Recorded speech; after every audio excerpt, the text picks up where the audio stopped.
A guagliona poverella.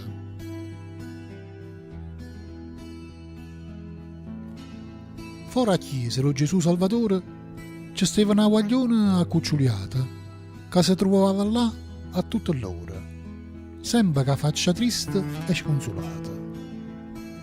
Passavo tempo stendendo a manella, con una vesticciola messa stracciata, sperando di avere qualche monotella, ma arrivano a stientare guardata. Tutta la gente che passava per sta via gli aveva sempre pressa e si scansava, lasciando la guagliona senza alleria che si guardava a mano e si tirava. Si mangiava solo tozzo di pane.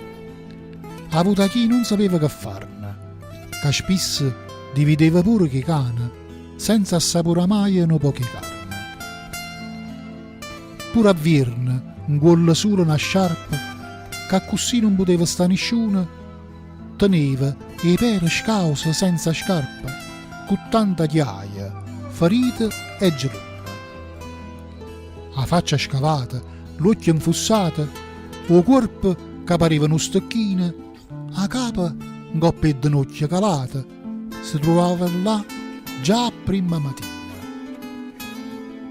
Un giorno si avvicina una signora, capiglia la mano stesa la guagliona, l'aiuta a saisà la terra con amore e le dice: «Mi sta qua, non è stagione.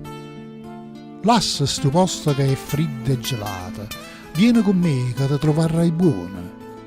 E sa portaia, scarfanna la cociata, mentre faceva acqua, lampa e tuona. Nessuno ha visto più quella creatura, però c'è sta chi l'ha intravista, io giuro, dindo quadra, la chiesa in faccia muro, camaronna che se ne pigliava con.